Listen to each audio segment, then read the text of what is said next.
Mari kita berdoa bersama-sama. Bapa di dalam surga, kami bersyukur untuk pagi ini. Kembali kami dikumpulkan. Karena panggilan Tuhan, kami boleh bersama-sama sebagai persekutuan orang percaya. Kami adalah gereja Tuhan yang sudah ditebus. Bagi kami yang sudah sungguh-sungguh percaya Tuhan Yesus Kristus sebagai juru selamat kami adalah gereja yang kekal. Pribadi yang Tuhan siapkan untuk menikmati kekekalan bersama dengan Tuhan, terus berkarya di hadapan Tuhan selama-lamanya. Saya bersyukur hari ini kami rindu Tuhan mengingatkan kami dengan firman-Mu, dan kami boleh menikmati undangan Tuhan di meja perjamuan untuk menyaksikan kabar baik yang dipresentasikan melalui perjamuan kudus. Pimpin dan berikan kami kerendahan hati memahami firman-Mu dan kemampuan kami untuk melakukannya bagi kemuliaan Tuhan. Demi Yesus Kristus Tuhan penebus kami. Amin. Shalom. Selamat pagi jemaat terkasih dalam Tuhan. Tema kita hari ini adalah pemimpin yang berdoa, seri tokoh Nehemia. Kita akan membaca firman Tuhan dari Nehemia pasal yang pertama. Kita baca bergantian ya, saya ayat yang pertama, kita bergantian sampai ayat yang 11. Pasal pertama ini berakhir. Riwayat Nehemia bin Hakalia pada bulan Kislew tahun ke-20 ketika aku ada di Puri Susan. Silakan, 1, 2, 3.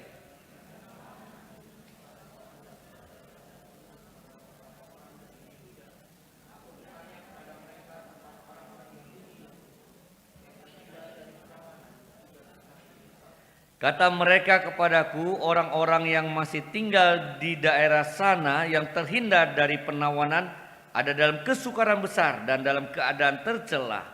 Tembok Yerusalem telah terbongkar dan pintu-pintu gerbangnya telah terbakar.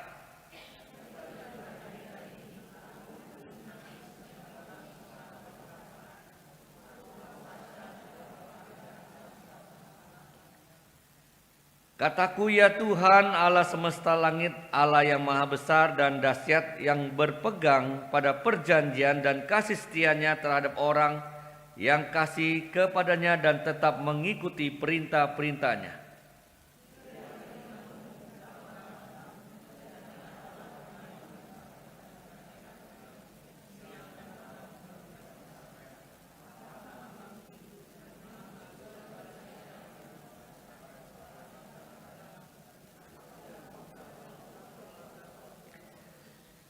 Kami telah sangat bersalah terhadap-Mu dan tidak mengikuti perintah-perintah, ketetapan-ketetapan dan peraturan-peraturan yang telah Kau perintahkan kepada Musa hamba-Mu itu.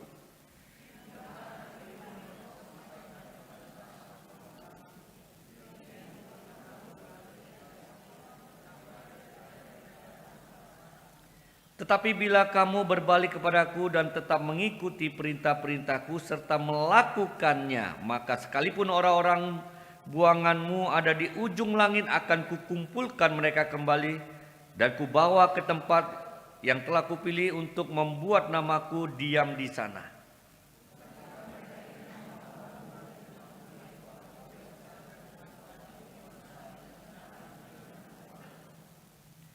Ya Tuhan, berilah telinga kepada doa hamba-Mu ini dan kepada doa hamba-hamba-Mu yang rela takut akan nama-Mu. Dan biarlah nama-Mu berhasil hari ini, dan biarlah hamba-Mu berhasil hari ini dan mendapat belas kasihan dari orang ini. Ketika itu aku juru minum raja.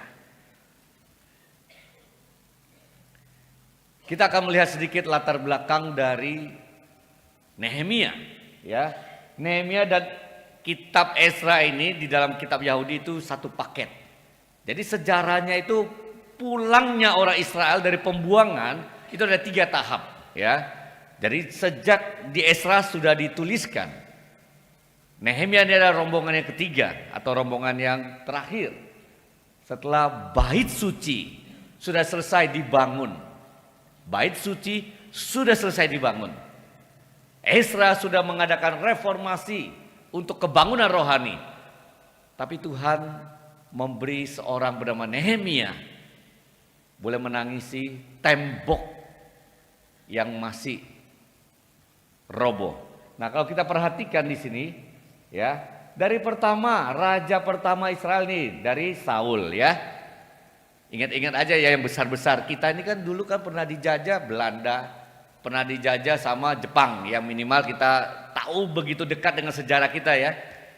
Masih ada tuh pembuangan bagi orang-orang yang dibuang di pulau yang dekat dengan kita. Kalau dari Tanjung Kait nyebrang kayaknya nggak sampai setengah jam. Itu ada Pulau Ondrus, ya, Pulau Mengamati, di seberangnya Pulau Kayangan. Ada tembok-tembok yang runtuh itu dulunya semua penjara. Jadi pengamat dari Pulau Ondrus di situ juga ada penjara. Pulau Onras, ya, bahasa Inggrisnya itu tidak pernah istirahat. Pulau yang tidak pernah istirahat karena dia mengamati semua tahanan-tahanan di pulau seberangnya dan ada jembatannya. Saya pernah lihat, deket banget ya waktu bawa anak-anak remaja, waktu dulu saya juga remaja ya. Deket amat, itu ada batu. Wah, ini mah deket banget nih, saya nggak bisa berenang dengan bagus. Saya bawa bola voli satu, yang dua teman saya duluan nyebrang. Setengah saya hampir mati. Udah nggak bisa napas gitu ya, telan air, pegang bola berenang-berenang di bawah arus ke kiri dikit, wah, sampai ke seberang ke batu yang paling akhir yang udah roboh kan jembatannya, tinggal pondasinya. Saya naik di situ udah 3/4 mati kira-kira ya, bukan setengah lagi. Habis itu saya tidur dulu 2 jam sampai mualnya hilang karena udah muntah-muntah terus.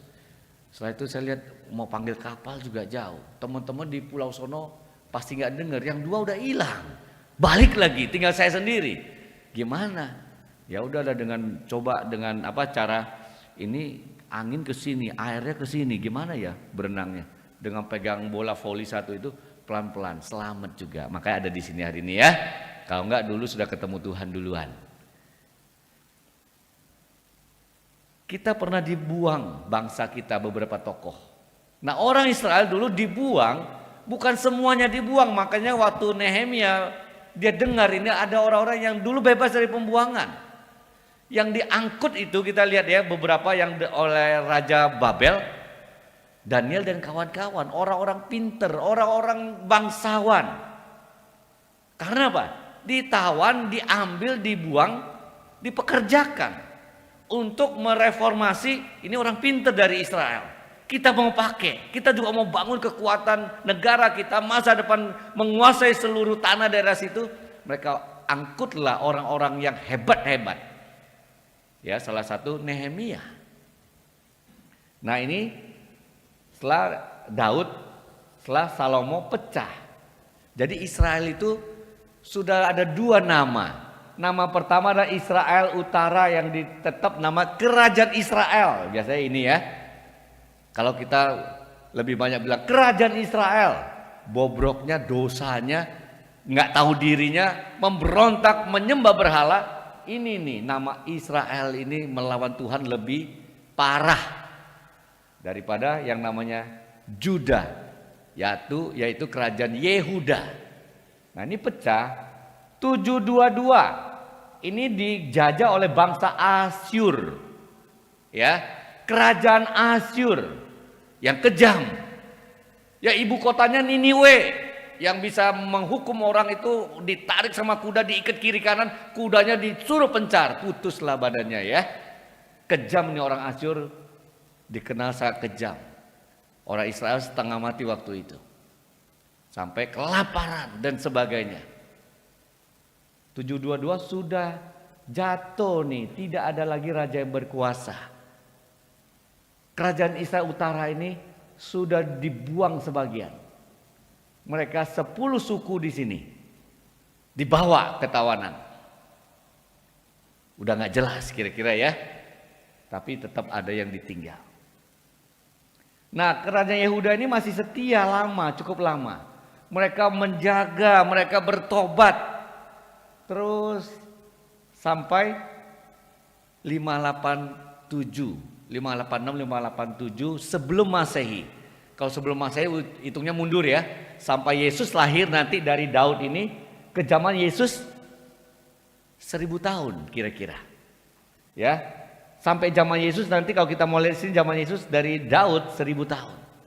Nah, ini kan mundur tahun 700. Oh, baru 300 tahun dari Daud.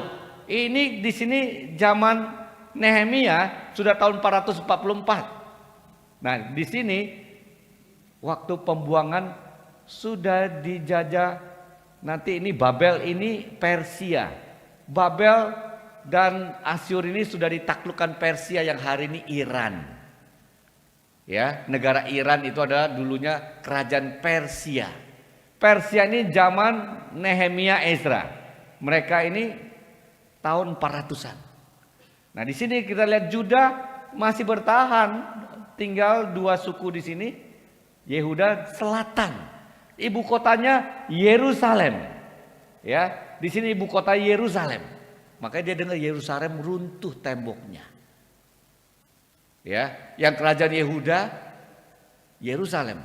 Kerajaan yang sono yang Samaria, ada Gunung Gerizim yang utara di sini. Ya, ini pecah ya, ini di sini Yerobeam, di sini Rehabeam, anaknya Salomo. Yerobeam ini musuhnya Daud, pulang. Dia membawa 10 suku Yerobeam. Nah, jemaat sekalian, di sini Nehemia, waktu kita lihat kisah ini, dia ada juru minum raja, orang hebat, orang pinter. Nah, ini kita lihat ya, ini Esra dan Nehemia ini kisahnya. Kita lihat nih, sampai Raja Artaxerxes ini dari Persia. Ya. Ini ada Esra dan Nehemia, ini kitab Esra ya. Jadi kita lihat semua sudah urutannya dalam satu kisah kronologi yang saling mendukung. Ya, ini tahun-tahunnya kalau kita lihat ya, dari kerajaan Sirus ini Israel udah jatuh ya. Ini yang Tuhan bangkitkan. Ya, Tuhan bangkitkan, udah ada di nubuat. Tuhan akan membangkitkan seorang namanya Sirus Kores, untuk nanti dia akan juga memulangkan orang Israel. Kalau Israel taat. Nubuat-nubuat dari Nabi, orang Israel sekarang ini yang nama Yahudi nggak percaya Yesus, mereka sudah sebenarnya harus ngaca. Tuhan bangkitkan orang bukan Yahudi yang Tuhan pakai. Bukan bangsa yang dikatakan kami Israel. Tuhan aku akan bangkitkan seorang. Jadi Tuhan memakai hambanya, hambaku Kores atau Sirus itu, Cyrus. Jadi Tuhan Yahweh itu berfirman, dia akan memakai, menuntun seorang bernama Kores untuk membawa pulang umat Tuhan. Jadi kita bisa melihat ya, Tuhan berkarya luar biasa. Nah, kita lihat lagi ini 586. Israel diserang, jatuhlah. 587 sudah jatuh. Dibakar kotanya. Runtuh, baik-baik Allahnya habis. Runtuh, tembok-temboknya juga hancur. Nah, Nehemia seorang yang biasa sebenarnya. Tapi kita bisa melihat Tuhan yang luar biasa. Ordinary man, orang biasa. Elia juga dikatakan orang biasa, dia berdoa 3,5 tahun. Tidak hujan. Dan dia berdoa lagi, Tuhan menurunkan hujan pada waktu rencana Tuhan. Jadi kalau kita melihat sebenarnya kita semua, baik Nehemia atau siapapun, di hadapan Tuhan semua orang biasa. Musa begitu besar, waktu dia tidak menghormati kemuliaan Tuhan, Tuhan memberi disiplin. Tidak boleh masuk ke tanah perjanjian. Tuhan memberi disiplin kepada banyak orang supaya contoh pada kita, nggak ada boleh kita sombong siapapun kita. siapapun kita tidak boleh mengatakan karena saya. Karena saya.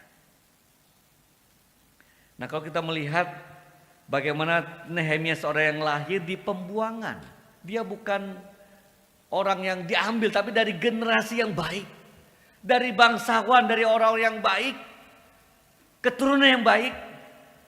Dia akhirnya bisa jadi seorang juru minum. Juru minum itu seorang yang harus belajar. Ya, ada yang bakat minum nggak dari lahir? Mungkin badannya tahan minum ya, tapi nggak bakat minum ya. Ada yang bakat minum nggak? Minum artinya bukan minum air aja ya. Ini juru minum raja anggur yang kualitas tinggi. Kualitas makin tinggi kalau sekarang ini makin mahal. Ada satu botol di atas 20 juta. Kalau ada yang tahu minuman ya, ada jemaat, kadang-kadang persekutuan dia bawa tuh buat teman-teman persekutuan. Karena kebersamaan, ya udahlah minum sedikit. Saya nggak ada yang enak. Paling mahal, lebih nggak enak bagi saya. Paling enak anggur kana yang manis kayak sirup ya. Anggur kana dulu Bu Marta juga beli buat saya satu botol atau di kulkas berbulan-bulan. Sayang kalau cepat habis ya. Dikit, manis. Kayak sirup. Murah. Tapi yang mahal orang bilang enak banget nih Pak, ini mahal nih. Ini namanya rekomendasi dari 100 orang, 99 bilang enak. Itu mahal. Mahal. Ya, saya nggak bisa yang mahal-mahal. Nggak enak bagi saya bilang sama orang ini, Pak, bagi saya itu yang semua pahit ini nggak ada yang enak. Yang enak adalah sirup, anggur, yang kana ya, kira-kira begitu.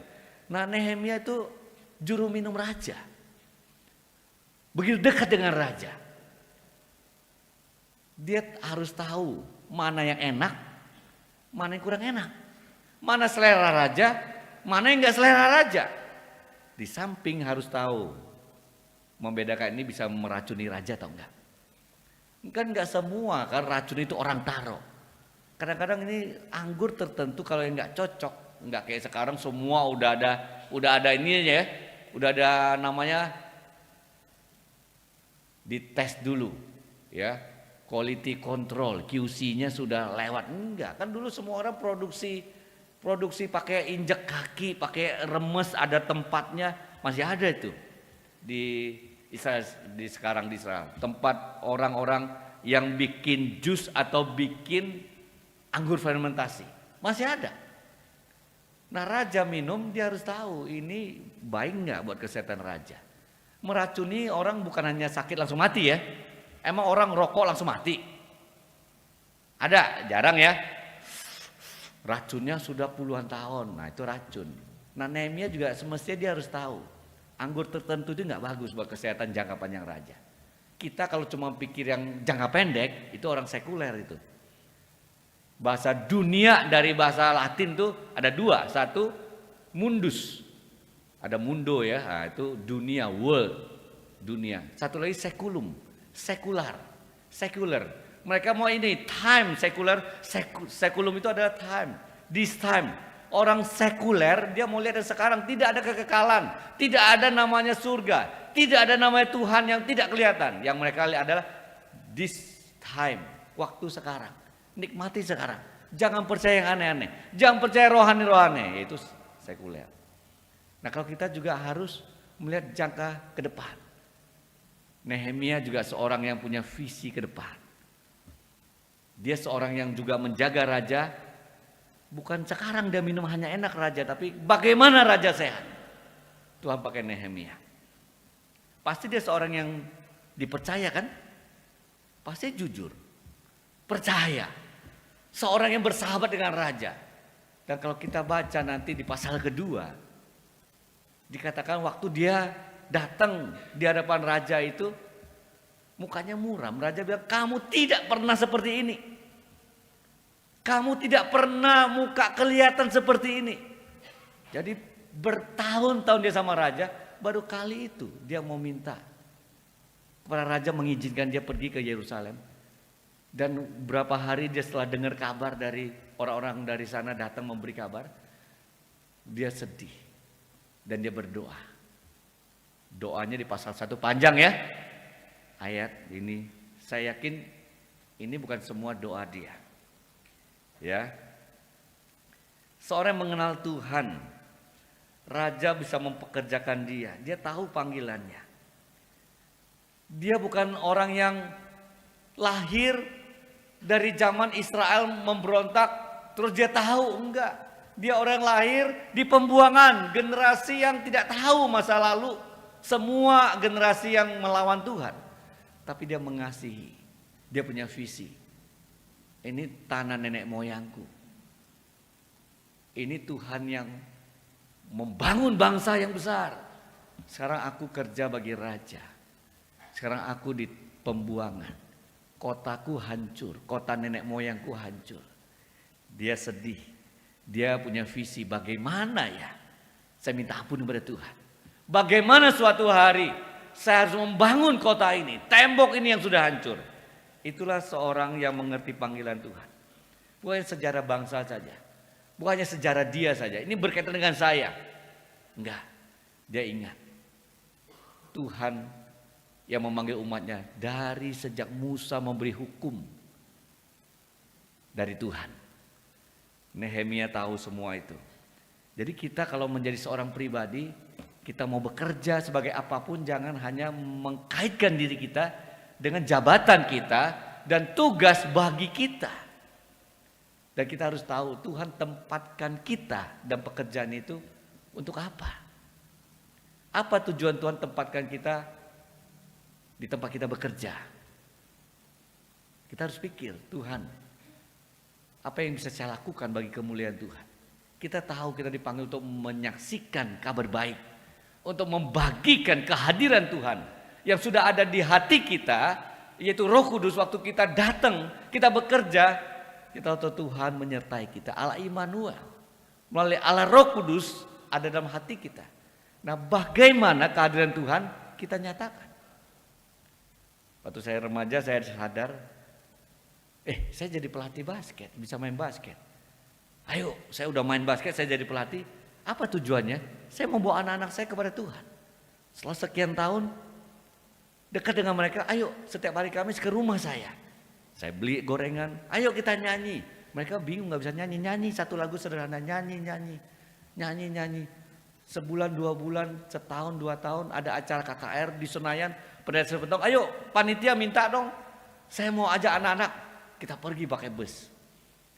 Saya tahu, saya punya panggilan. Ya saya jadi pelatih, ini anak-anak ini teman-teman saya. Satu persatu Tuhan yang ajaib itu, saya bukan siapa-siapa. Saya hanya memang saya tahu di mana kita setia memberitakan itu, kuasa Tuhan bisa mengubah. Satu persatu percaya Tuhan. Yang dulu saya enggak tahu, saya sekolah Buddha, Dhamma Savana di Jembatan 2. Nikahnya sama teman satu klub dia yang sudah Kristen, sekarang juga ikut ke gereja, aktif bersyukur pada Tuhan. Begitu banyak orang yang percaya Tuhan. Saya nggak pernah pikir begitu banyak. Saya cuma pikir visi saya Tuhan bagaimana mereka bisa kenal Tuhan. Tuhan bukakan. Tuhan yang ajaib. Saya bukan siapa-siapa.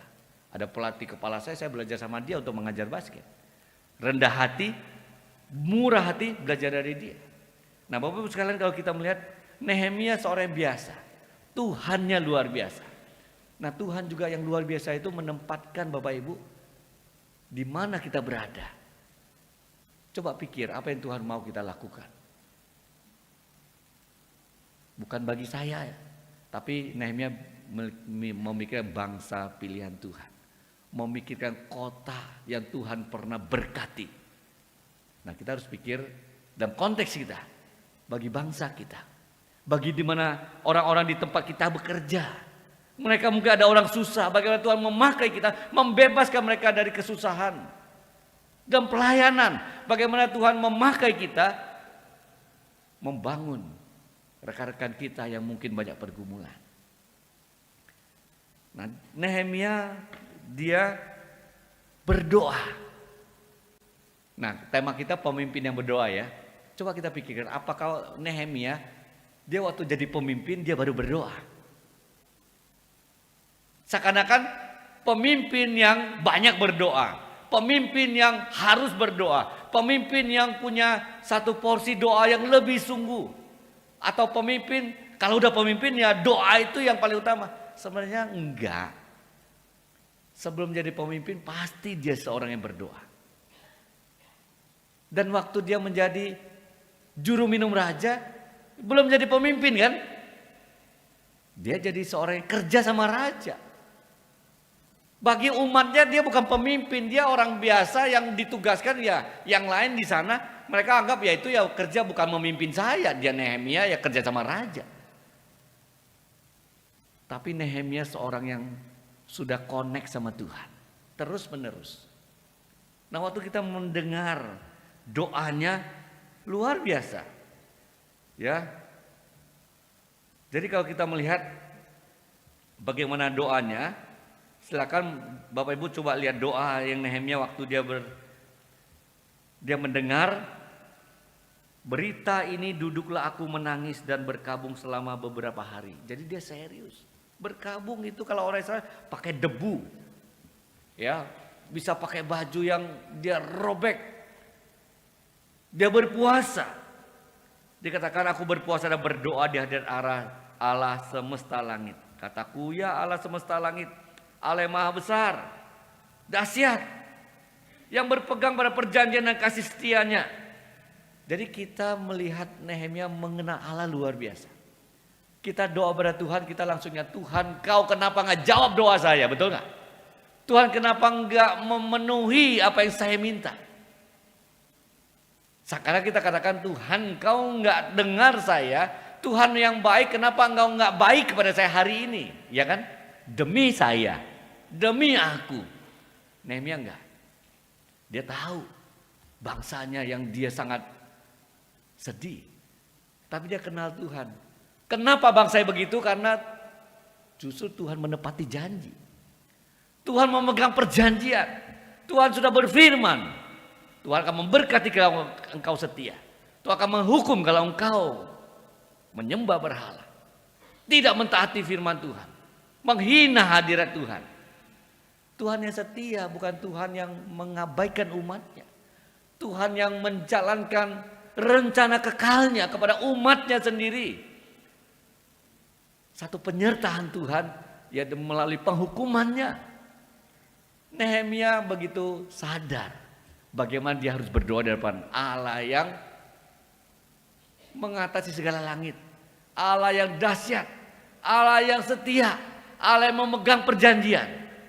Nah kalau kita doa punya konsep seperti ini, mestinya kita tidak ada satupun yang mengatakan kenapa Tuhan tidak dengar doa saya, kenapa Tuhan tidak setia, kenapa Tuhan biarin saya. Mestinya tidak seorang pun orang Kristen yang mau kenal Tuhan dengan benar bisa sampai mengatakan Tuhan kau enggak baik kepada saya. Memang mungkin kita bisa putus asa dalam semua kelemahan, atau mungkin kadang kita mau lebih besar dalam pekerjaan kita. Kita minta sama Tuhan, sepertinya kita kadang-kadang bisa katakan Tuhan kenapa engkau enggak beri saya kesempatan, Tuhan kenapa engkau enggak peduli saya begitu susah. Seorang anak pemuda tiba-tiba tulis di media sosialnya gereja GKI Puri Indah. Dia menuliskan, saya dalam kesulitan besar, saya mau bunuh diri. Kita cari. Pak Wilson orang media kasih tahu, Pak ini ada yang WA namanya segi ini. Ada nomor teleponnya, enggak dikasih Pak. Coba saya cari namanya, ada. WA orangnya, anak pemuda kita memang. Benar. Kena pinjol. Saya telepon mamanya. Mama akhirnya cerita, iya Pak, kita sudah bantu tapi masih belum bisa semua. Dia bilang, Tuhan saya sudah berdoa, kapan Tuhan dengan doa saya enggak? Dia bilang, saya doa-doa enggak ada jawaban. Jadi dia salah sendiri. Sekarang dia minta seakan-akan keajaiban supaya selesai. Saya bilang hadapin aja semua. Pinjol nggak akan bisa maksa. Keluarganya pernah bayarin. Mamanya juga akan jamin. Saya bilang hadapin dulu. Nggak usah dibayar nggak apa-apa. Tapi kalau bisa kamu janji bayar bertahap. Jangan takut. Kalau nggak bayar ini langsung nanti gini. Hadapin itu. Kasih tahu kita akan bayar pelan-pelan. Kalau ditagih terus nggak bisa bayar, memang nggak ada duit gimana? Keluarganya nggak mau bayar. Banyak terjebak ya Bapak Ibu sekalian, hati-hati. Pinjol, terus penipuan. Ratusan juta ditanya, oh ini ada Dukcapil mau verifikasi nomor KTP yang baru gini-gini, minta nomor ini. Rekening jemaat juga ada yang dibobol. Ada ancaman. Telepon yang aneh-aneh kalau kita jawab ya takut, kalau sudah diancam tambah bahaya. Nah kalau dalam bahaya besar, kadang orang doa sudah gitu kan, yang penting Tuhan selesai. Kayaknya Tuhan kok gak dengar doa saya. Tuhan dengar gak sih, Tuhan mampu gak sih, kira-kira begitu ya. Nah ini kan kita demi apa yang kita mau sementara ini, kita paksa Tuhan. Tuhan dengar doa kita gak? Dengar pasti. Dia mengerti doa kita. Tapi Tuhan punya cara. Dia pribadi yang setia, memegang perjanjian. Dia mendengar doa kita. Nehemia dia berdoa. Dia menjadi pemimpin yang sungguh-sungguh berdoa. Belum jadi pemimpin pasti dia sudah berdoa. Ada ya otomatis setelah jadi pemimpin baru dia sadar, oh sekarang saya baru banyak doa loh. Enggak. Banyak pemimpin gak berdoa karena memang dia gak berdoa. Banyak pemimpin yang gak sungguh-sungguh bersandar Tuhan dalam doa karena gak biasa dalam hidup berdoa. Dan gak mau bertobat dan bersandar Tuhan. Gak mau terlibat di dalam hadirat Tuhan, bersandar Tuhan, semua milik Tuhan. Saya dikasih kemampuan, Tuhan pakai saya. Saya orang biasa. Ini semua pekerjaan Tuhan. Memang ada peran saya. Memang ada peran skill saya. Tapi sebenarnya tanpa Tuhan memberi semua ini bisa terjadi. Apapun itu tidak mungkin bisa berguna.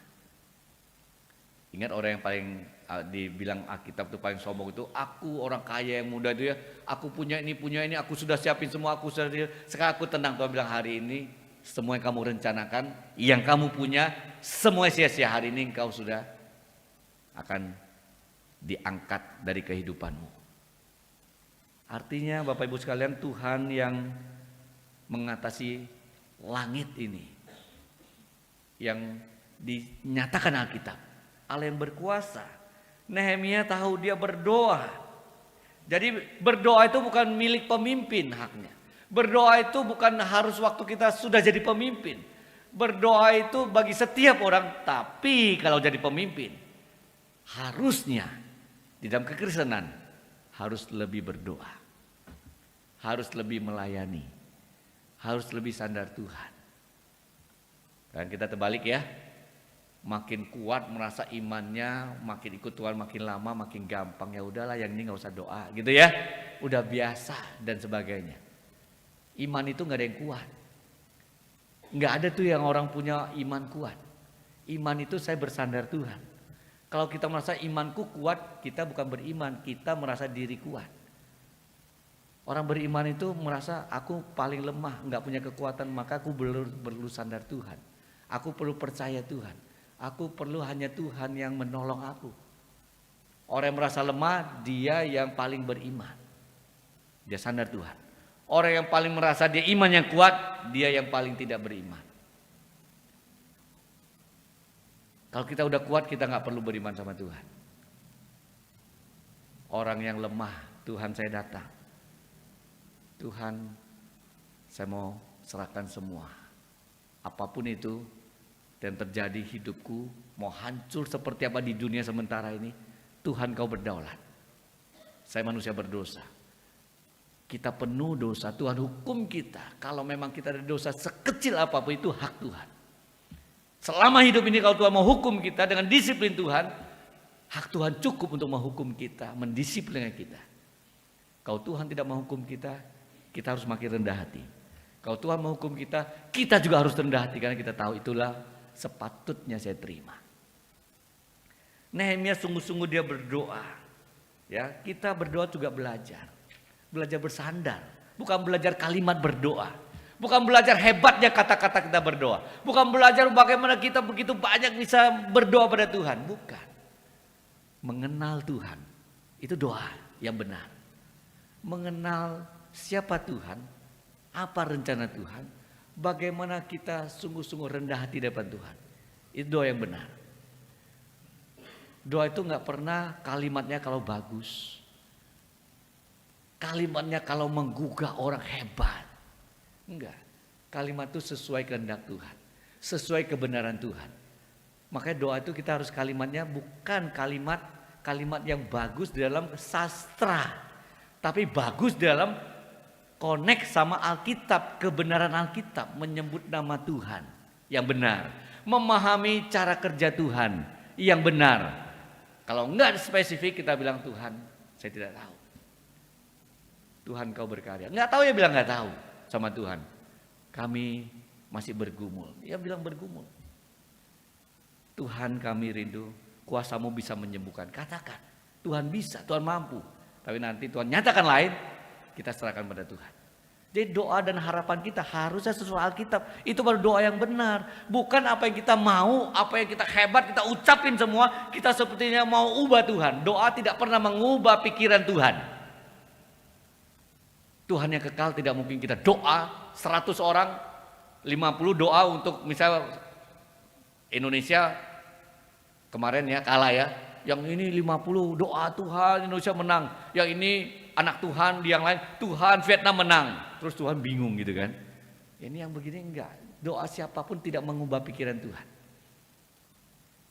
Kita berdoa bukan mengubah pikiran Tuhan. Kita mengubah harusnya. Sungguh-sungguh mau Tuhan berkarya. Apa menjadi kehendak Tuhan dan pikiran Tuhan yang mau Tuhan lakukan. Tuhan bisa mengubah situasi gak bisa. Tuhan bisa mendengar doa kita terus yang mengubah keadaan gak bisa.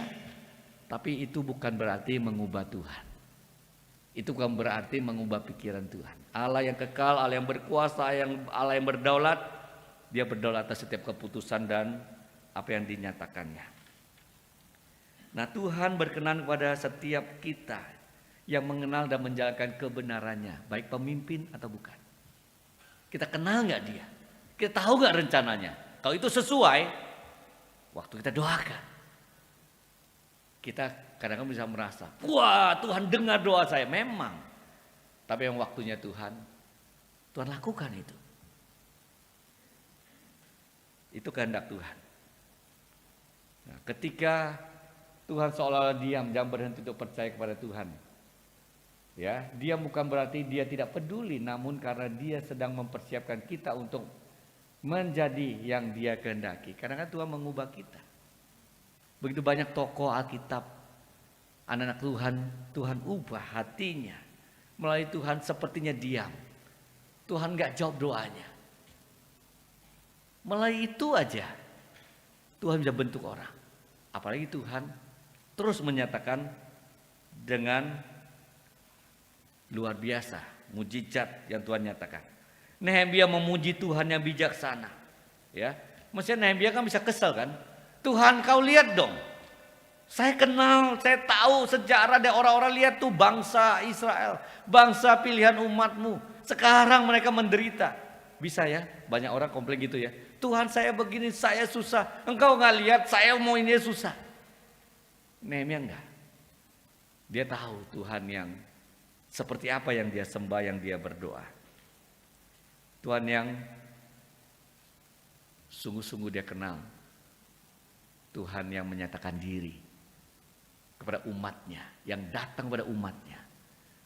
Ya, kalau kita melihat bagaimana Nehemia berdoa itu menarik. Bagaimana kepribadiannya udah menarik. Dia orang yang bisa berdoa pada Tuhan, tapi dia juga cakap bicara dengan manusia. Dia berkomunikasi. Ya, dia bisa delegasi. Nanti kita bisa melihat bagaimana dia orang-orang yang dia delegasi untuk membangun tembok. Kalian harus berjuang, jaga-jaga. Wah, keluarga-keluarga bangun depan tembok masing-masing. Dia bukan hanya doa sama Tuhan, tapi bekerja. Dia kerja sama-sama orang. Ada orang kelihatan rohani sekali, tapi apa? Sama orang gak bisa kerja sama. Rohani sekali, tapi ngomong sama orang luar biasa. Dia sendiri sepertinya berbeda sama semua orang. Gak bisa komunikasi. Nehemia dia berdoa, tapi dia bisa ngomong sama Tuhan dan bisa ngomong sama manusia. Nehemia seorang yang juga waktu dia berdoa kita bisa melihat doanya ada yang panjang, ada yang pendek. Ya. Jadi jangan kita standar dia doa ya, sama. Doa makan sama doa misalnya syafaat sama, panjang banget ya. Yang mau doa tuh makannya udah 10 menit tuh, udah lalu tuh banyak gitu ya. Nehemia waktu dia doa kita lihat pasal 1 panjang. Pasal 2, bertanyalah raja ia kepadaku, mengapa mukamu muram? Walaupun kau tidak sakit, engkau tentu sedih hati. Lalu aku menjadi takut. Ya, karena raja mengatakan nggak pernah kamu seperti ini. Jawabku pada raja, hiduplah raja untuk selamanya. Bagaimana mukaku tidak akan muram kalau kota tempat pekuburan nenek moyangku telah menjadi reruntuhan dan pintu-pintu gerbangnya habis dimakan api. Lalu kata raja padaku, jadi apa yang kau inginkan? Maka aku berdoa kepada Allah semesta langit. Ditanya raja, dia berdoa. Doanya gini gak? Doa raja, kamu mau apa kalau gitu? Atau mau mungkin karena akrab ya. Kenapa kamu mau apa? Kira-kira ya. Terus Nehemia gitu gak? Tunggu raja, aku doa dulu ya. Gitu gak? Saya kira enggak. Raja tanya dia doa langsung dalam hati. Tuhan tolong aku. Langsung dia jawab kan. Ada gak orang ngomong sama raja? Stop dulu ya raja, aku doa dulu. Orang dikasih tahu mau apa? Jadi doa itu kadang-kadang ya doa kayak kita kalau nyetir mobil jangan dulu, tunggu gua doa dulu ya. Ada bahaya tuh, ada orang nyebrang, tunggu bahaya, tambah bahaya kan. Nehemia juga waktu dia doa ditanya raja, pasti dia sudah connect Tuhan. Bantu saya untuk jawab yang sesuai dengan kehendak Tuhan. Langsung dia jawab, dia katakan apa? Kemudian jawabku kepada raja, jika raja mengabaik dan berkenan kepada hamba-Mu ini, utuslah aku ke Yehuda. Jadi model doa kita jangan jadi pola. Aku doa harus begini. Kalau doa si A itu pasti panjang. Itu kan metode. Jadi kita doa adalah doa karena kita susun kalimat yang panjang-panjang. Enggak salah. Kita mau memuji Tuhan. Enggak salah. Kita dengan kalimat yang panjang enggak. Tapi lihat bagaimana kita relasi dengan Tuhan yang normal, yang benar, yang tepat juga. Dia mimpin MC di sini doanya 5 menit, ya kan?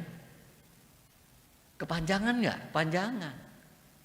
Kan ada doa personal, ada doa syafaat, ada doa publik.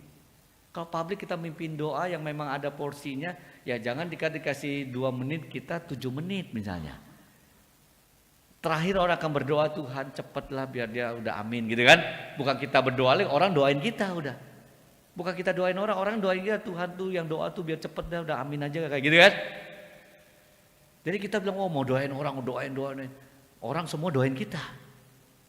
Kebalik-balik jadinya.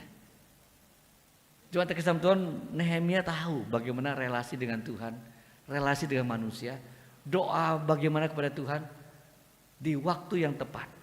Dan dia juga orang yang praktis dan orang yang planning. 52 hari bangun tembok semua. Bagaimana caranya? Kita semua sambil pegang tombak, sambil ada yang kerja. Wah, semua planning, praktis, semua ada di Nehemia. Nah, jadi kepribadian kalau kita melihat bagaimana kita menjadi orang yang harus jangan hanya satu sisi di tahunya. Begitu banyak karakter, banyak hal yang baik Tuhan kasih pada kita. Jangan cuma satu sisi. Wah, dia mah orangnya kaku.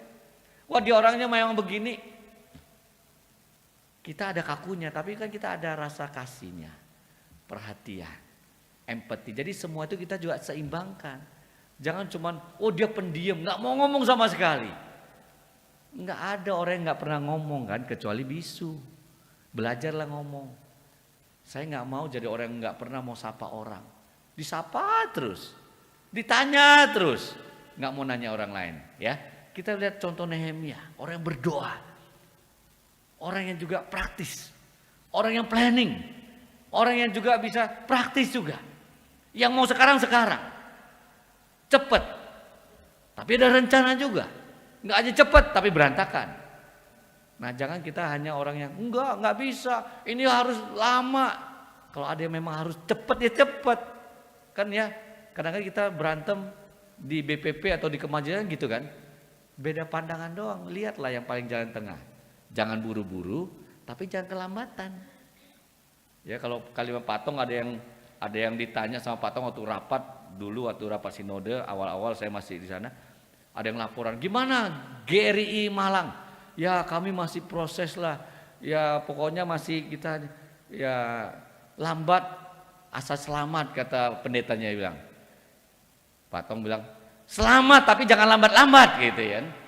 Lambat asal selamat bukan yang satu-satunya cara kan. Lu selamat tapi jangan kelambatan, kira-kira begitu ya. Mau lambat terus ya jangan, yang penting ya lambat lah, cari selamat doang. Emang selamat kalau cepat pasti nggak selamat kan, nggak juga ya. Maksudnya jangan kita hanya patokan, wow kalau lambat tuh pasti benar.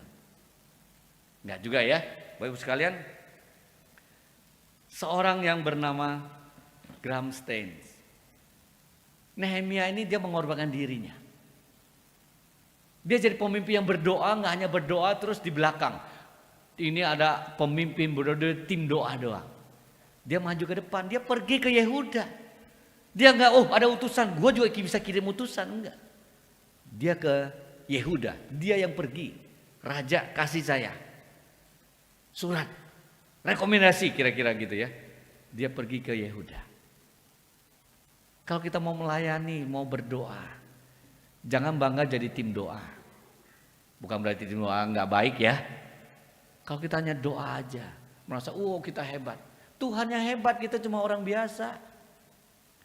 Tapi doa harus bekerja. Kalau Nehemia hanya doa, dia nggak pergi, jadi nggak itu tembok? Kagak.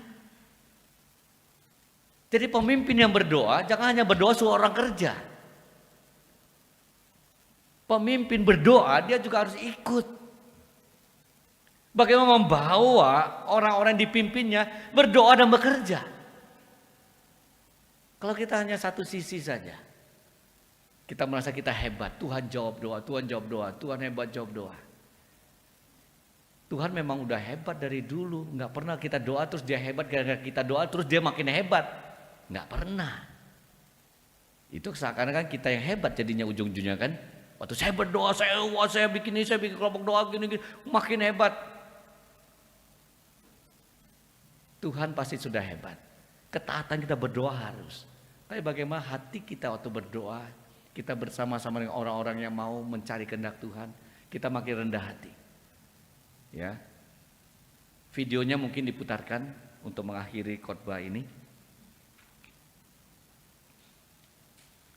Seorang misionaris dari Australia pergi ke India. Bukan jadi pengkhotbah besar, tapi melayani orang-orang yang kusta di pinggiran, orang yang terbuang, orang miskin.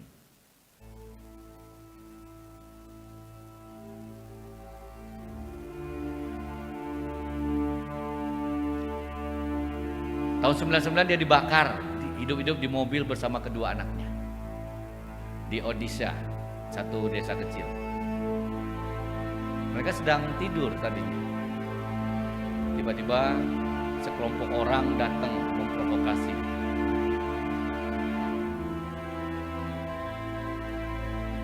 Dituduh menginjili orang-orang di situ.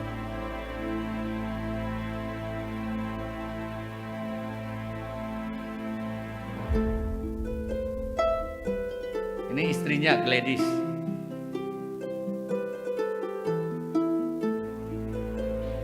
Mereka sudah puluhan tahun, 20 tahun lebih melayani di desa itu. Punya 3 anak.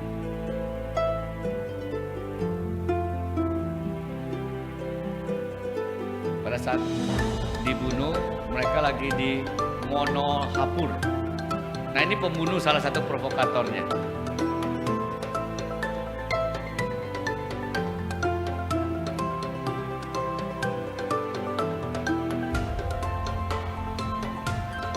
Kasih minyak terus dibakar.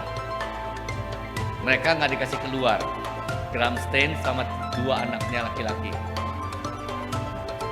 Of course, we're deeply shocked, we're deeply hurt, and since we have come to know the cruelty with which this took place, I'm deeply saddened. Dia And bilang still sedih. my prayer and desire is that these people who took my husband's life will be touched by that same love so that they will never do this to any other person. Dia bilang orang membakar suaminya disentuh oleh kasih Tuhan supaya mereka tidak jahat lagi.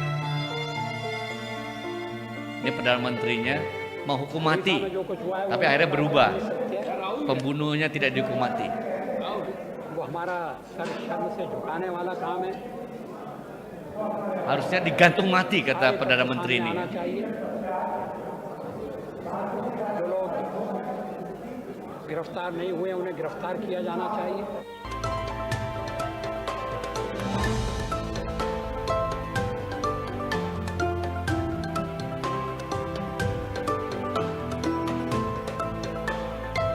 49 ditahan ya. Dihukum mati.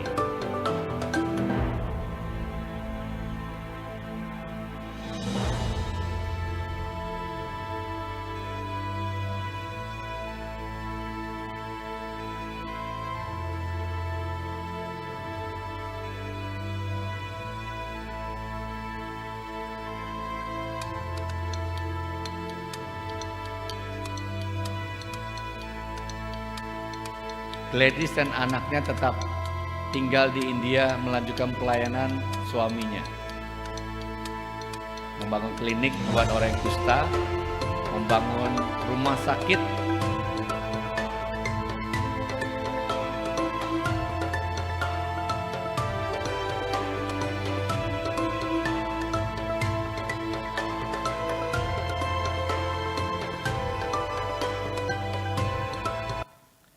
Nehemia berdoa, dia mempertaruhkan nyawanya menghadap raja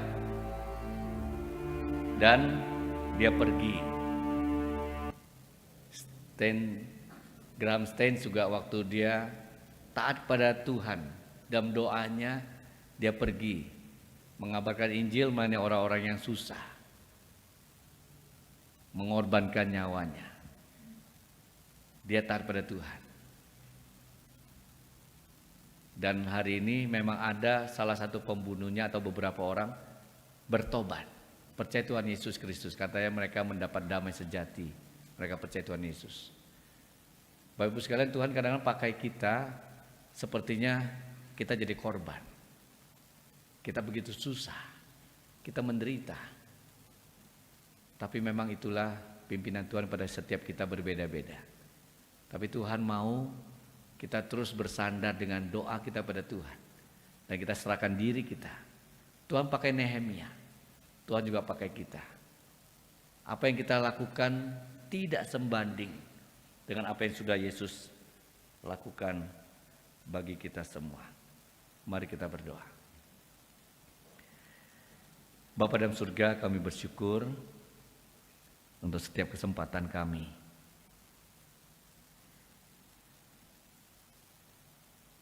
Ajar kami untuk sungguh-sungguh bersandar Tuhan. Doa kami bukan hanya ucapan kami, tapi kami rindu. Kehendak Tuhan, rencana Tuhan, Tuhan nyatakan melalui diri kami. Melalui gereja Tuhan. Bagi bangsa kami, bagi orang-orang sekitar kami. Tuhan ampuni kami. Yang sampai hari ini masih terlalu jauh dari mengenal Tuhan dan memuliakan Tuhan. Kami lebih sering memperhatikan diri kami sendiri. Ampuni kami. Demi Yesus Kristus penebus kami. Amin.